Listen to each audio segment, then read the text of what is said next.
Imagine a cold, storm-lashed night in 793 AD, where the history of the world is rewritten not by the sword, but by a single bolt of lightning. In a small settlement nestled within a Norwegian fjord, a young blacksmith's apprentice is experimenting with amber and copper ore when a violent strike hits a nearby oak tree.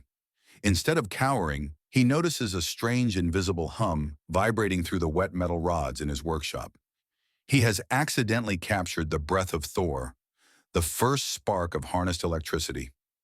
While the rest of the world remains in the Dark Ages, the Norsemen, driven by their innate pragmatism and curiosity, begin to treat this magic as a new tool for the forge.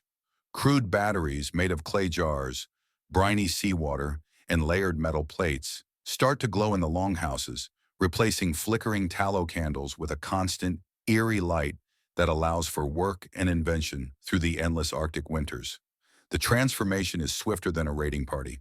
The iconic Viking longship undergoes a terrifying evolution. No longer at the mercy of the wind, these vessels are fitted with primitive electric motors and copper-clad hulls, slicing through the Atlantic with a silent, mechanical speed that defies nature. When these thunder ships reach the shores of England and France, they don't just bring warriors, they bring technological shock and awe.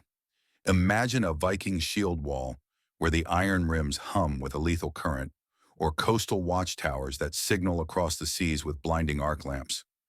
By the time the Renaissance should have dawned in Europe, the Norse have already established a global Pax Scandinavica, a world where the Great Library of Alexandria is rebuilt with electric illumination, and the first telegraph lines are etched with runes. This newfound power shifts the very foundation of global faith and politics. As the Christian kingdoms of Europe struggle with fractured feudalism, the Norse Empire becomes a beacon of scientific mysticism.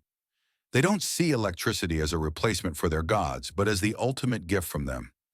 In this timeline, the Industrial Revolution happens 1,000 years early, powered not by coal and soot, but by the harnessed tides of the fjords and the wind of the North Sea.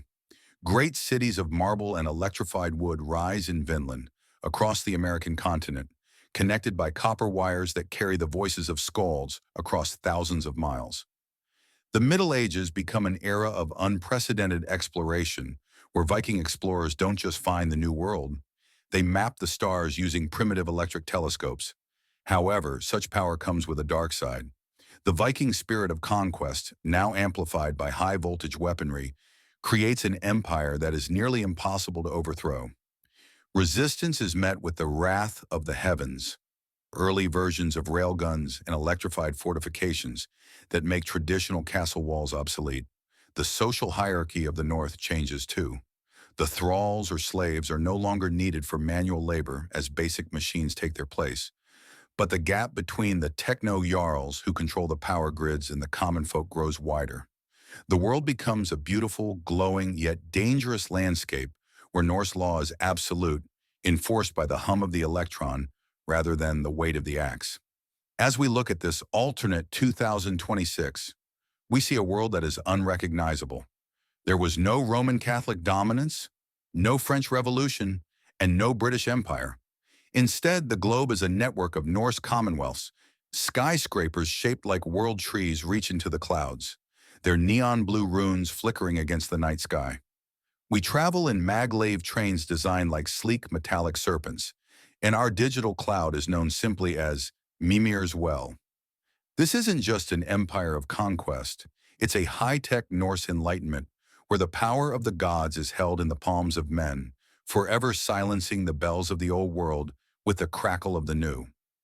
We are left to wonder, in a world where Thor's lightning was tamed in the 8th century, would humanity have found a swifter path to the stars, or would we have burned ourselves out in the heat of a 1,000-year electric war?